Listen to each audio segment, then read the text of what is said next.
paano i-power on yung pong machine pagdating sa inyo. So, una pa tayo po muna siya, syempre. So, dito po tayo sa likod.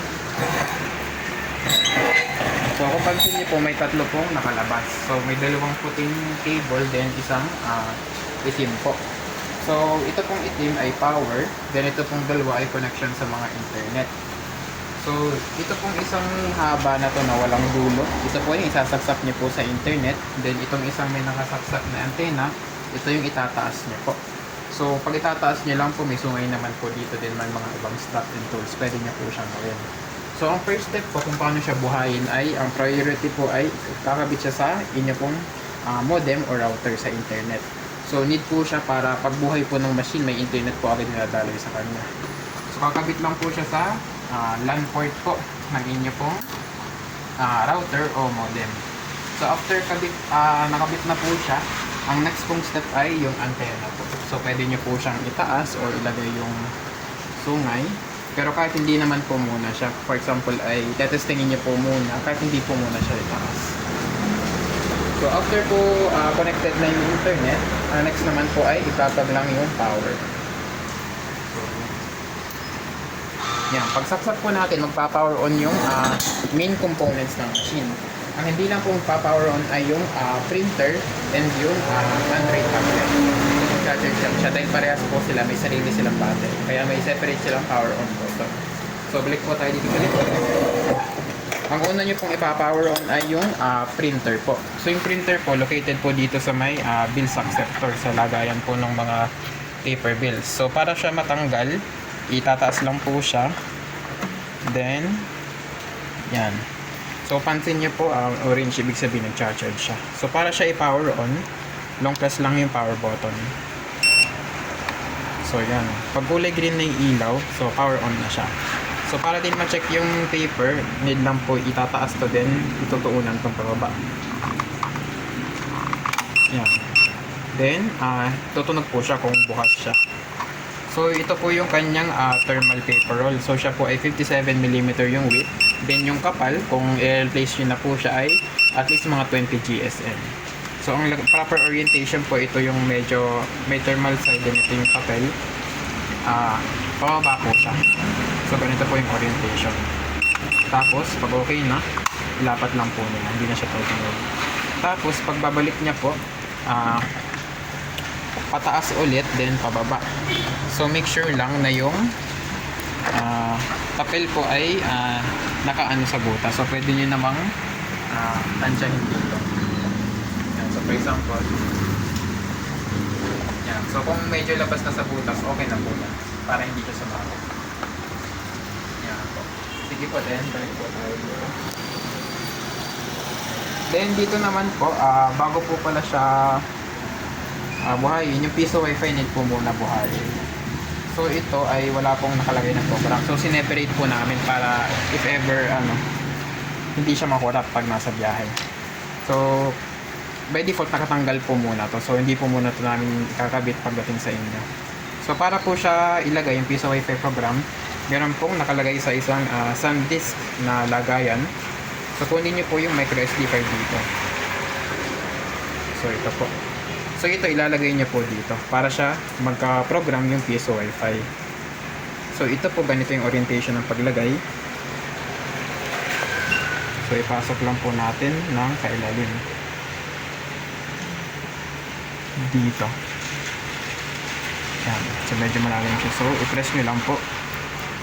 Yan. Pagka-press, pag may pumitik, okay na po yun. After po nun, saka nyo po isaksak itong power ng piso wifi board. Plug po natin. Yan. Then, magkakakulay po ng green na ilaw. Then, yung signs din, yung ibang signs din po na para malaman na nagana yung piso wifi ay ito po. So, ito pong connection na to sa puti, may nakislap po. So, after po niya maging medyo steady yung ilaw, sabihin may internet po siya.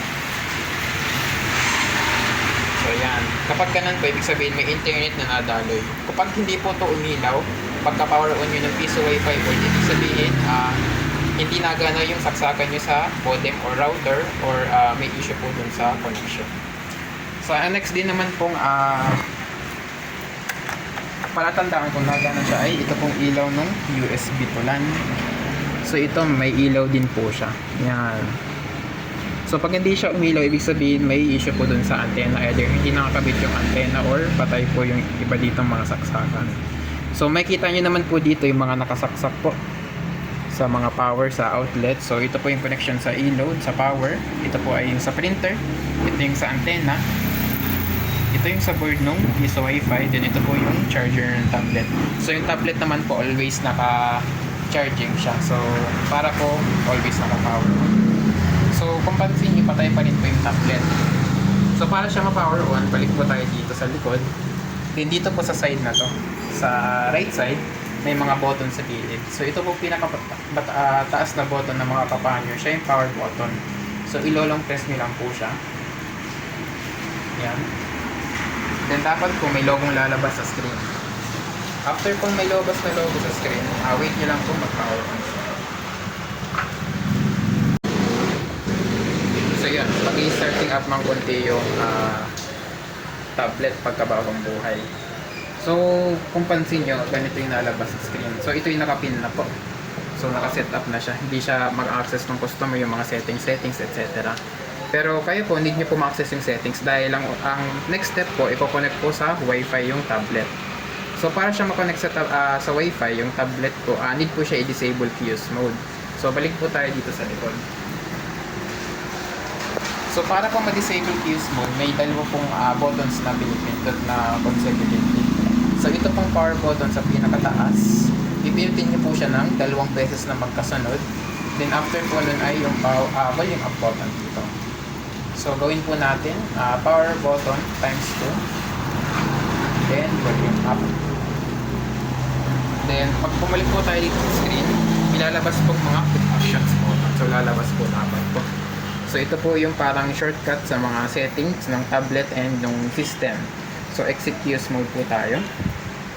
So pag exit fuse mode po natin, pupunta po tayo sa Android settings. So dito po sa 3 lines drop down. Then Android settings. Then yan po. Pag view nyo po dito, pupunta po kayo sa Wi-Fi.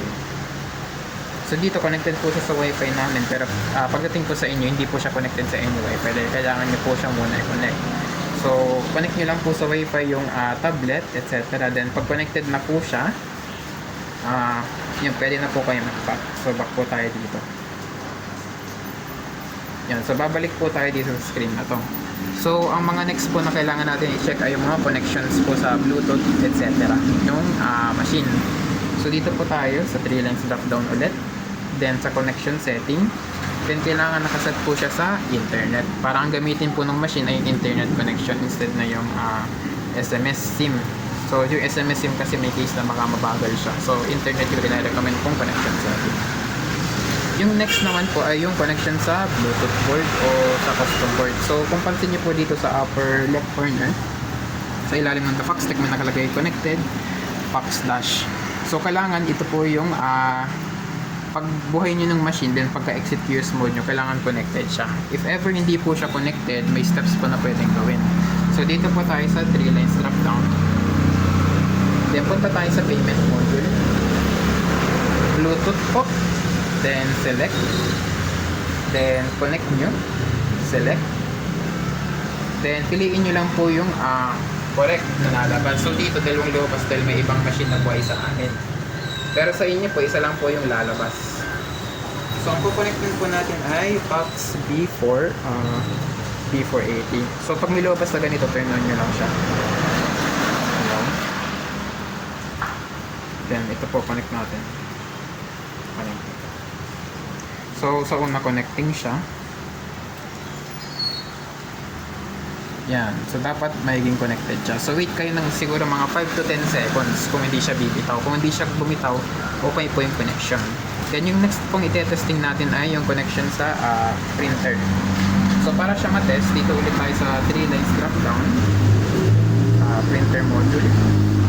Bluetooth. Select. Print images. Select. Connect nyo. Then, i-connect nyo lang yung PT210 na applicable. So sa case itong machine, itong printer na to ay yung C029. So connect natin. So ayan, nag-print siya. So okay yung connection. So minsan sa ganitong case, nag-go off yung Bluetooth ng temporarily, pero i-on nyo lang siya. Yan. So kanina nag-offline momentarily kung nakita niyo po, pero basta on yung Bluetooth, then kailangan ma-retain lang yung connected fax na yan. Pero kapag hindi naman po siya ma'am nawala pagkabuhay nyo ng machine, kahit hindi nyo po gawin yung mga steps na ginagawa ko dito sa mga Bluetooth connection sa payment module and printer module, kahit i-skip nyo na lang yung part na yun. So after po yun maging okay, next po natin pumunta ay sa kiosk mode. Classic, select. Then makarating po tayo dito sa screen ulit ng customer kung saan sila magta-transaction. After po yun, okay na po siya. Pero may one final step po tayong gagawin para ma-ensure na nagana po yung machine. So balik po ulit tayo dito. I-disable kiosk mode po ulit natin yung tablet. So power button times 2. Then volume up. Then yan, lalabas po ulit dito yung quick action screen. So isa pong gagawin natin para ma-ensure na okay yung connection ng tablet ay dito sa sync settings.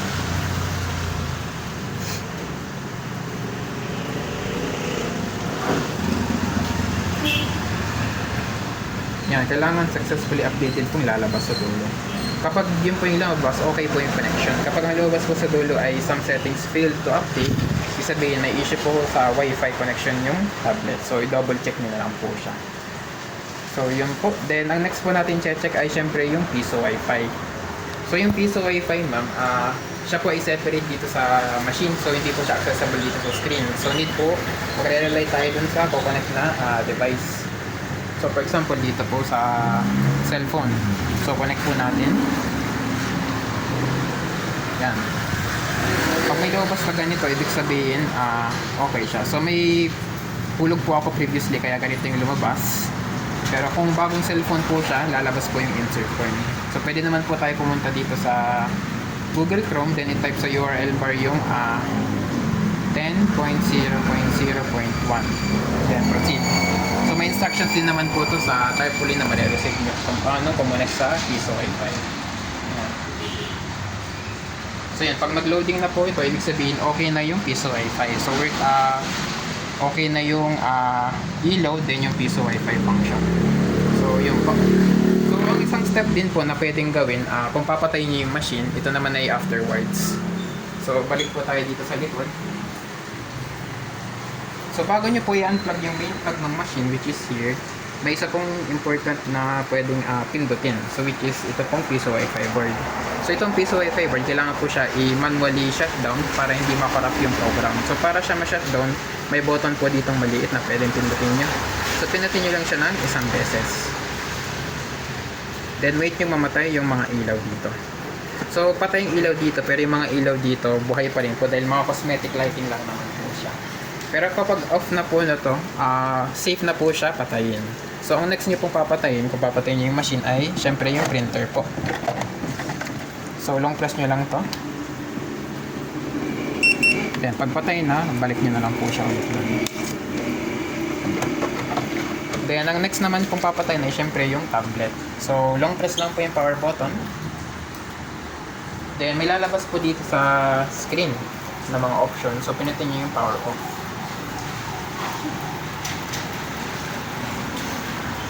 Kapag shutdown na po siya, saka po safe na i-unplug yung machine.